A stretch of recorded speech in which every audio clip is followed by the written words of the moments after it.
264, Manuel Schulte, followed by Kathy Mallet.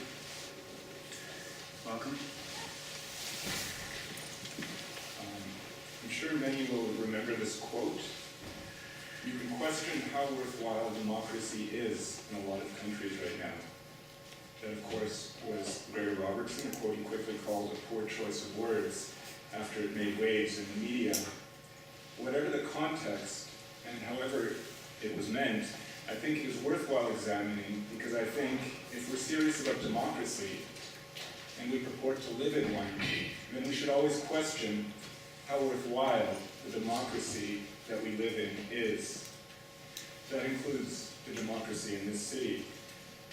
So how worthwhile is democracy in this city right now?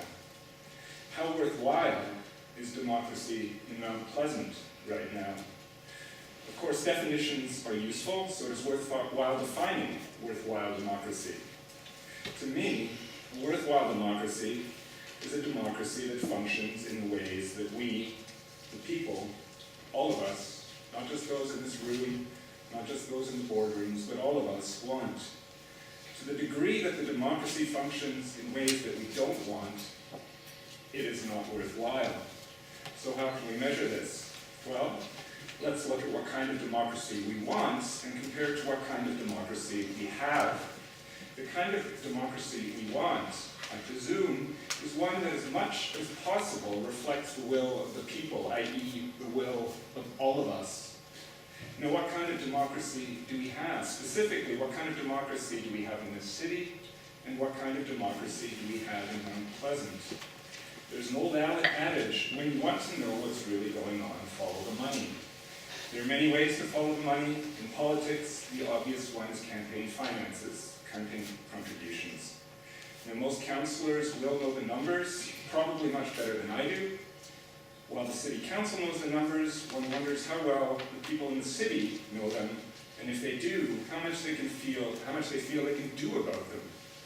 That in itself is revealing about the type of democracy we have, but there's no time to get into that here, also revealing about the type of democracy we have. But I digress. In any case, Vancouver has the most expensive municipal elections in the country. Over $5 million were spent between the two largest parties. The vast majority donated to both parties. In the corporate development community, one developer donated close to $1 million to a single party. Money is power, both directly and indirectly. We all need money to survive. So if a political party pays people to go door to door to encourage me to vote in a certain way, as happened in the last election, that is reflective of the kind of democracy that we have. During the campaign, ads are bought to tell us what to think, who to vote for, and those ads, in the end, for the most part, are paid for by developers. That reveals a lot about the democracy we have. Corporate media institutions, which depend primarily on corporate ads for survival, and which set the agenda for democratic discussion, also reveal a lot about the democracy we have.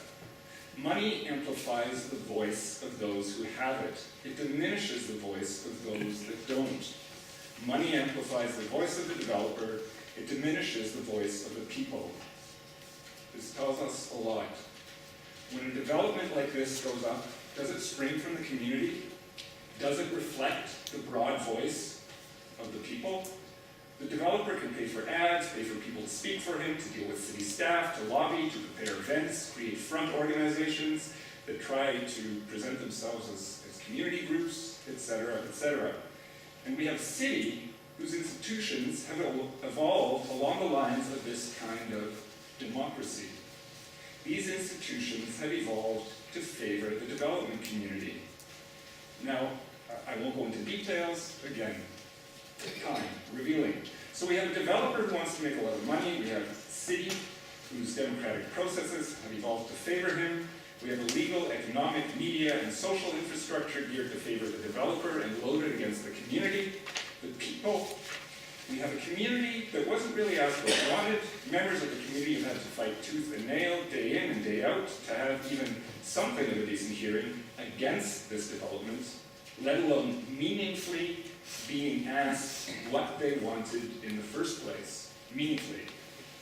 When a developer can spend his big bucks to amplify his voice in this process of democracy, and citizens have to make major sacrifices just to dull his amplified voice, let alone being listened to outright, that tells us a lot about how worthwhile this democracy is. Every day we make all kinds of decisions that make this democracy more or less worthwhile. In many, many ways, City Council has much more power than most of us.